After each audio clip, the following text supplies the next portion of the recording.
for another reading from Grimm's Complete or Fairytales. That's right. But before we dive in, as we like to do, we set the mood.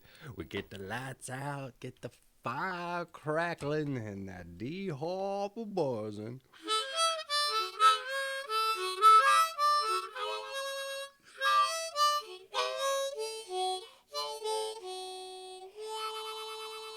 That's right. Okay, let's dive in. What are we reading tonight, you wonder? Well, how about a little story by the name of A Sweetheart, Roland. That's right. Well, there was once a woman who was a wicked witch, and she had two daughters, one ugly and one wicked, and one pretty and good. She loved the wicked one 'cause she was her own child, but she hated the good one 'cause she was a stepdaughter. One day the stepdaughter put on a pretty apron, in which the other daughter liked so much that she became envious, and said to her mother that she must and should have the apron. "Be content, my child," said the old woman. "Thou shalt have it. Thy stepsister has long deserved death, and tonight, while she is asleep, I shall come and cut off her head. Take care to lie at the farther side of the bed, and push her to the outside." And it would have been all over for the poor girl if she had not been standing in a corner near and heard it all. She did not dare to go outside the door the whole day long, and when bedtime came, the other one got into bed first, as to lie on the farther side.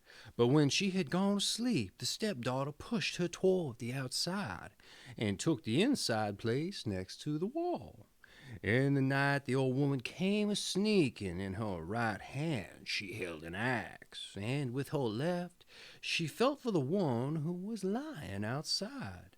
And then she heaved up the axe with both hands, and hewed the head off her only daughter. When she had gone away, the other girl got up and went to her sweetheart, who was called Roland, and knocked on his door. When he came to her, she said, "Listen, dear Roland, we must flee away in all haste. My stepmother meant to put me to death, but she has killed her only child instead. And when the day breaks and she sees what she has done, we are lost." "But I advise you," said Roland, "to bring away her magic wand with you. Otherwise we cannot escape her when she comes after to overtake us. So the maiden fetched the magic wand, and she took up the head of her stepsister and let drop 3 drops of blood on the ground, one by the bed, one in the kitchen, and one on the steps. And then she hastened back to her sweetheart. When the old witch got up in the morning, she called out to her daughter to give her the apron, but no daughter came. And then she cried out, "Where art thou?" "Here at the steps a-sweeping," answered one of the drops of blood. The old woman went out, but she saw nobody at the steps, and cried again, "Where art thou?" "Here in the kitchen, warming myself," cried the second drop of blood. The old woman went out and saw nobody at the steps. I'm sorry, I'll backpedal a bit there. So she went out to the kitchen and found no one. And then she cried again, "Where art thou?" "Oh, here, in bed, fast asleep," cried the third drop of blood. Then the mother went into the room and up to the bed, and there lay her only child, whose head she had cut off herself. The witch fell into her great fury, rushed to the window, for from it she could see far and wide, and she caught sight of her stepdaughter hastening away with her dear Roland. "It will be no good to you," cried she. "If you get ever so far away, you cannot escape me." And then she put on her boots, which took her an hour's walk at every stride, and it was not long before she had overtaken them. But the maiden, when she saw the old woman striding up, changed by means of the magic wand, and she changed her and her dear Roland into a lake, and herself into a duck swimming upon it. The witch stood on the bank and threw crumbs of bread, and took great pains to decoy the duck towards her. But the duck would not be decoyed, and the old woman was obliged to go back to the evening disappointed. Then the maiden and her dear Roland took again their natural shapes, and travelled on the whole night through until daybreak. Then the maiden changed herself into a beautiful flower, standing in the middle of a hedge of thorns, and her dear Roland into a fiddle player. It was not long before the witch came striding up, and she said to the musician, "Dear musician, will you be so kind as to fetch that pretty flower for me?" "Oh, yes," said he. "I will strike up a tune to it." Then as she crept quickly up to the hedge to break off the flower, for she knew well who it was, he began to play, and whether she liked it or not, she was obliged to dance, for there was magic in the tune. The faster he played, the higher she had to jump, and in thorns tore her clothes, and scratched and wounded her, and he did not cease playing until she was spent and lay dead. So now they were saved, and Roland said, "I will go to my father and prepare for the wedding." "And I will stay here," said the maiden, "and wait for you, and so that no one should know me, I will change myself into a red millstone." So away went Roland, and the maiden in the likeness of a stone waited in the field for her beloved. But when Roland went home, he fell into the snares of another maiden, who wrought so that he forgot his first love, and the poor girl waited a long time. But at last, seeing that he did not come, she was filled with despair, and changed herself into a flower, thinking, "Perhaps someone in passing will put his foot upon me and crush me." But it happened that a shepherd tending his flock saw the flower, and as it was so beautiful, he gathered it, took it home with him, and put it in his chest. And from that time everything went wonderfully well in the shepherd's home. And when he got up in the morning, all the work was already done. The room was swept, the tables and benches rubbed, fire kindled on the hearth, and the water ready drawn.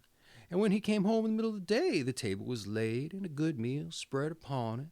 He could not understand how it was done, for he never saw anybody in the house, and it was too little for anybody to hide in.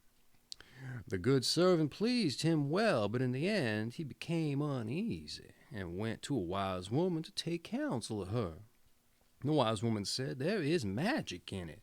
Get up early some morning, and if you hear something moving in the room, be it what it may, throw a white cloth over it, and the charm will be broken." The shepherd did as she told him, and the next morning at daybreak he saw the chest open, and the flower come out.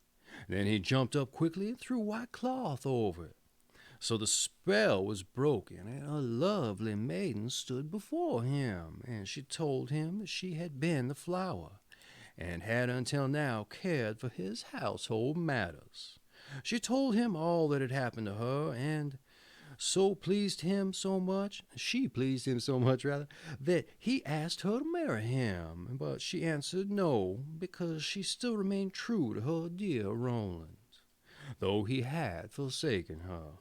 But she promised not to leave the shepherd, but to go on taking care of his house. Now the time came when Roland's wedding was to be held, and there was an old custom in that country that all the girls should be present, and should sing in honor of the bride and bridegroom. The faithful maiden, when she knew this, was so sorrowful that she felt as if her heart would break, and she would not go until the others came and fetched her.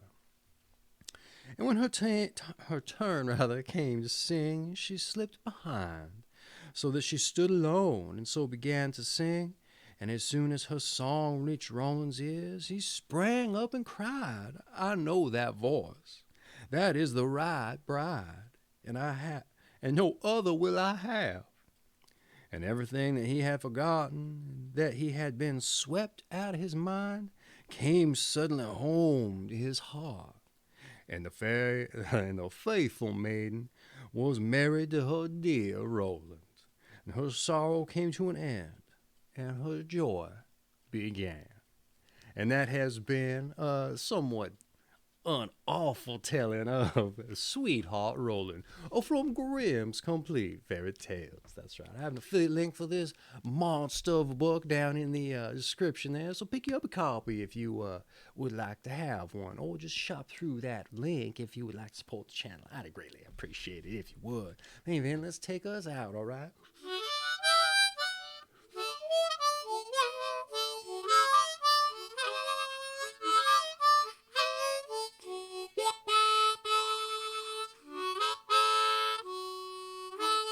All right. Hey, you come on back for another Grimm fairy tale. You hear? A kiss to the missus and a tip of my hat to your old cat. You come back now. You hear? You understand? You better. I hope you do. All right.